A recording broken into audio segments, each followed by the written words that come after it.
You are welcome to series of discussion parallel to National Industry Exhibition 2023. Today we are focusing your mind to specific topic, handmade leather products industry. Today we invited a specific person, Mr. Muhammed Wasim, founder, Mystery Artisan Exclusive. Welcome, Mr. Mai. Mr. Wasim, first of all, handmade leather products, handmade. Then I would like to focus your mind. What is the handmade leather products? Okay. What do you mean that? Right. If you look at the entire leather industry, what we find, 99% of the products we find around the world are machine made, mass produced machine made products. So here we are actually talking about a very niche market which is 100% crafted, entirely it's handcrafted, meaning if you take a product, the entire process is broken down and it's crafted, it's manufactured entirely using hands. So we don't have any machines in place. So that's the nicheness of handcrafted leather product. Okay. Then when we are comparing to other products, handmade products are very expensive. Where I have seen a lot of products very expensive when you are comparing the other products. Why are the handmade leather products more expensive than other products? It's like this, Mr. Monsinga. Now, if you look at handmade alone, what are the reasons? What are the reasons which expensive? Sure. Now, if you look at the word itself, it's handmade. So the process is very long. Yeah. So unlike a machine produced, a template produced product, the entire process takes a very long time. For example, let's talk about a wallet. So crafting a wallet in handcrafting can vary from about 14 hours upwards, meaning the more complex the product or the project is, it takes the number of hours, the crafting hours, more and more. That is number one, which is very vital. Then comes the sourcing of leather. So when you source leather for handcrafting, it is mainly used. We use vegetable tan leather, so which is again a very rare tanning process all across the globe. Especially in Sri Lanka, it's very rare you find. Yes, when you compare chrome tanning or other tanning. Exactly. Yes, with tanning leather is very less. Yeah. Exactly. So chrome tanning process, that is what you see outright all around the world. All products are mainly chrome tanned, which is very cheap in against the vegetable tan leather. For example, if you look at a chrome tanning process for a hide can be 1 to 2 days. But for vegetable tanning process, it takes nearly 30 days to 90 days. Yes, more than so the entire process again there is very expensive because the number of days. Then comes the craftsmanship. So it is a unique product. So when it's customized according to the customer's requirement, then it becomes an exclusive item. So that is the main reason why the prices are very expensive compared to what you see around the market. Oh, that's okay. Then a lot of people are asking then this question. Oh, there are two types of, for example, we take a purse, leather purse. This is handmade. This is machine made. So those two leather purse are made from the leather. But this is handmade. This is when you are comparing very expensive. Okay, then Mr. Wasim, thank you. You are giving the good answer why the leather goods are very expensive. So, what are some advantages of choosing handmade leather products or machine mass products when you are leather goods? Okay, I believe you are asking the benefit of benefits of purchasing a handmade against a mass produced machine made. So number one thing is that it's a premium quality you get. So like I said, the leather we choose for handcrafting is specially it's hand picked, meaning we use only vegetable tan leather, which is what you see the aging process takes place. Now in a chrome tan leather, you don't see the aging happening. So when you purchase a product, a handcrafted product, it is more likely they would have used vegetable tan leather, which is highly durable. And I would say if you purchase a proper Italian leather, the product can be lifetime. Oh, Yes. sure. Yeah. So the leather will nicely age. The more you use, the more patina you see on leather and things like that. So and then the other side, now if a machine made product can actually wear and tear very fast. Now example like a time like COVID, where everybody was actually locked up. They had to keep their handbags, their shoes, their wallets all left out, right? So when you take back again, what happens is there are more chances that you see all the leather peeling off from the product, right? So which is why vegetable tan leather is vital, because you can leave the product as it is for ages. You take a shoe brush, you just brush it and you use it. You can use. So that is lifetime mostly. Yeah, it's a very good thing, because when you are comparing with the leather and non-leather material, for example, when you take the synthetic material, PU or PVC material, it cannot be used more than 2 years. Exactly. It will be There is an expired. But leather is not expiring. Yeah. Especially vegetable tan leather. Yes, it's not Yes. expiring. It Yeah. will be used the more than, I think maybe Easily. as you mentioned, Yeah. as you mentioned, lifetime. Lifetime, easily. Yes. Good. Because the maintaining process is also very minimal. You don't have to kind of apply anything. It's just the sweat in our hands, and the more the usage you do it with it, the leather will age. The more you use it, the leather will give you a nice patina. So the only thing, if one person is looking at of maintaining the leather, is they can use a leather conditioning cream. Oh. That's the only thing which can preserve, and the leather will contain the moisture. So that is why it lives. Conditioning cream means the finishing. Not finishing actually. Now once the product is completed, Yeah. we can apply a leather conditioning cream, or you have mink oil. Oh. So those oils can retain the leather moisture, so the leather will not crack. Oh. So that will give a more restricted lifetime. the fungus populations. You can also call it like that. Now mostly the fungus kind of a thing is not going to harm the leather. But if the leather peels, so then you will have to reject the product. Product, yeah. Okay. Yeah. Then okay. Then how can they effectively attract brand enthusiasm or brand freaks? Okay, now if you look at my target audience are mostly brand oriented customers who are actually more or less brand freaks, we could say. They are more towards using a world renowned brand. So for us to bring that person into a niche product like a handcrafted product, we have to tell them what are the benefits you get from a product like this. So for a brand freak, they are always looking at something exclusive. So they go to buy a product, they spend about $600 to $800 in a wallet. Why? They want to have that wallet just in case they go in for a meeting or they meet up with their family or friends. They want to show that they have a one of a kind product. Only they can own it. So here what we do is, using proper leather, we handcraft the entire concept of what the customer wants. It's an exclusive product.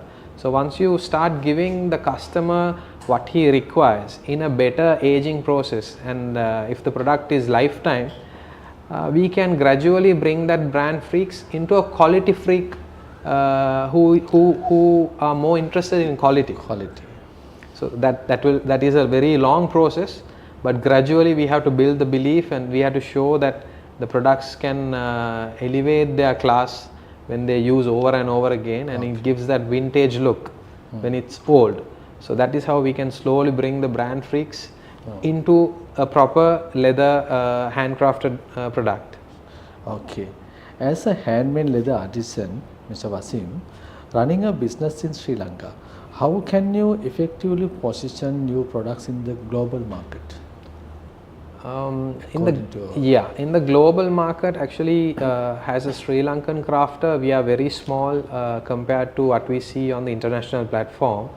But there is always a chance where our labor is well known, that it's cost effective compared to the international market. We can produce certain goods. We are well known to produce certain goods at a very cost effective manner. The labor is very cheap here. Yeah. So if you are talking about the cost factor, example, a leather wallet, a basic leather bifold, a 6-card wallet in the international platform, they can sell from a range of $200-300. But here we craft that is less than $100. So if we properly market ourselves, and if we properly bring our brands out saying made in Sri Lanka, and we have the capacity of giving a very quality maintained product, we can actually be competitive with the international market also. We'll have to take our brands, we have to take like we are well known for tea. There is also a possibility where we can take our craftsmanship also to the international market. Same as garment industry. Exactly. So now even the big brands, international brands, are mostly we see that they are manufactured in Sri Lanka. You can see some products which might have made in Sri Lanka marks. So which I feel on the long run we are actually we have great opportunity to hit the international market. Sure, because Sri Lankan people have good creative knowledge, and creativity is very high than when you are comparing other community. Exactly. Then it's very good opportunity to start this type of industry. Okay, then what opportunities and challenges should you anticipate in the international market? What are the opportunities and challenges? Yeah, opportunity is actually we can reach a larger audience. Now, if you look at Sri Lanka, this is we are talking about handcrafted products, so which is on a very expensive range. So the market here is very small compared to what when you go international, you have a larger audience. So then you are actually risk free, because there is always opportunity for you to cater to a bigger target audience. So then there is more sales coming in, then there is more opportunity coming in. There can be collaborations happening with big brands elsewhere around the world. So we see that there is great opportunity if we are going out to the global platform. On the flip side, there is also there can be small issues where we have to rectify as Sri Lankans. Because if we are talking about the international market, the quality of leather should be very good. If the quality of leather is good, then we can definitely put out our product in the international market saying it's going to be lifetime. So when it's lifetime, there is always a chance a customer can actually select our product, because there is also return policies and things like that. But here the main, I wouldn't say issue, but there is a drawback where we need to find good tanneries coming in from Sri Lanka. Now, like you said before the meeting, yes, yes, already we are going to nowadays we have the tanneries, but now as I mentioned earlier, Sri Lankan government, under the Ministry of Industry, they have started to launch implement the tannery industry.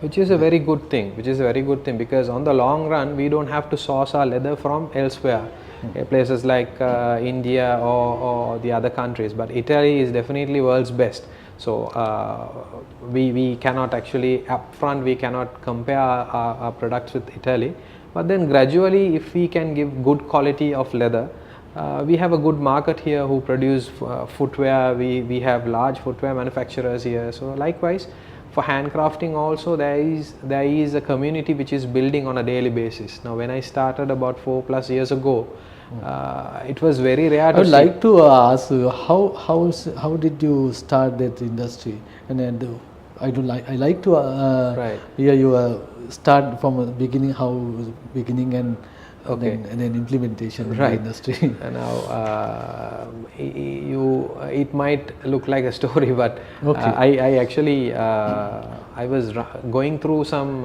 YouTube videos. So I always had the passion for leather. So even when I go to purchase a belt or a wallet, I take time to check the product, to see how it is, to see the manufacturing outcome. So I was actually going through some videos. Now the good thing in YouTube is that when you see some kind of a content, the content is regularly shown. So you see some leather crafting, there is always leather crafting videos popping up. Okay. So it was a kind of a habit for me to see at least 2 to 3 videos a day every You evening. addicted to see the Exactly, it's kind of an addiction. Oh. So at some point I thought, okay, this is very interesting. As a hobby, I actually brought down few things, very minimal tools, to see whether we can do it. So fortunately, unfortunately, we were lacking with leather, but with whatever the sources we had, I actually started to craft. So as everyone, my first project was a failure, but then with time, with experience, now to date it's nearly about 14,000 plus handcrafted hours I have put into this industry. So which has gradually from there on, I have learned with mistakes, I have learned with videos, we have discussed. So now we see a lot of new candidates who are actually crossing over social media. They like to know how these are crafted. So we have a small community, a handcrafting community. We discuss the pros and cons and where to buy things, who to go and source and things like that. You are sharing your knowledge and Yes. contacts, all things with the community. Exactly. So which I see in about another 2-3 years time, we will have lot of handcrafting artisans from Sri Lanka, which is a good thing again. So the industry will also expand. Yeah. Then good. Then is there an opportunity for handmade leather goods in the international market? Definitely. Now, like we discussed earlier, now countries like USA, countries like UK, countries like Australia, then countries like Singapore, Dubai, those countries are very much interested in good quality products. Not only leather. They are all their economy is so great that they are more quality conscious. So they go behind good quality. So we have great opportunity in these countries, especially these countries, and also now in Gulf we see these Dubai and Qatar. Those countries are highly tourist attracted countries. So there is good opportunity for us to bring our products into those countries, which can bring in more inflow of foreign currency into Sri Lanka. In return, which we see is a good cash inflow into the country on the long run. Yeah. Okay. Finally, what the message you can say to our audience or the people who are willing to enter this start this industry or handmade leather goods industry? What's your message to the audience? Right. So for whoever who is leather enthusiast, who likes leather, I think this is a very nice industry, not just as a profession. You can also start as a hobby. You will, with time, you will see how the hobby turns into a business, because that is how I started. With time, when you start crafting your own thing, this is also kind of a very very stable mental state, because now if you are under pressure or under any depression, if you start crafting something like this, just like swimming, you forget everything. When you start crafting, your entire concentration is on that product. So the more you spend your time in this, it's a very beautiful industry. I would encourage and welcome whoever who is willing into this industry, because this is a very beautiful craft. So the more you put your heart and soul into this craft, the more you will like it. Okay. Thank you very much, Mr. Muhammad Wasim, founder Mystery Artisan, sharing your knowledge and encouraging our new industrialists under this handmade leather products industry. Thank you once again, Arisan. Thanks a lot, Mr. Munasinghe, for Okay. calling me. Yeah. Thank you.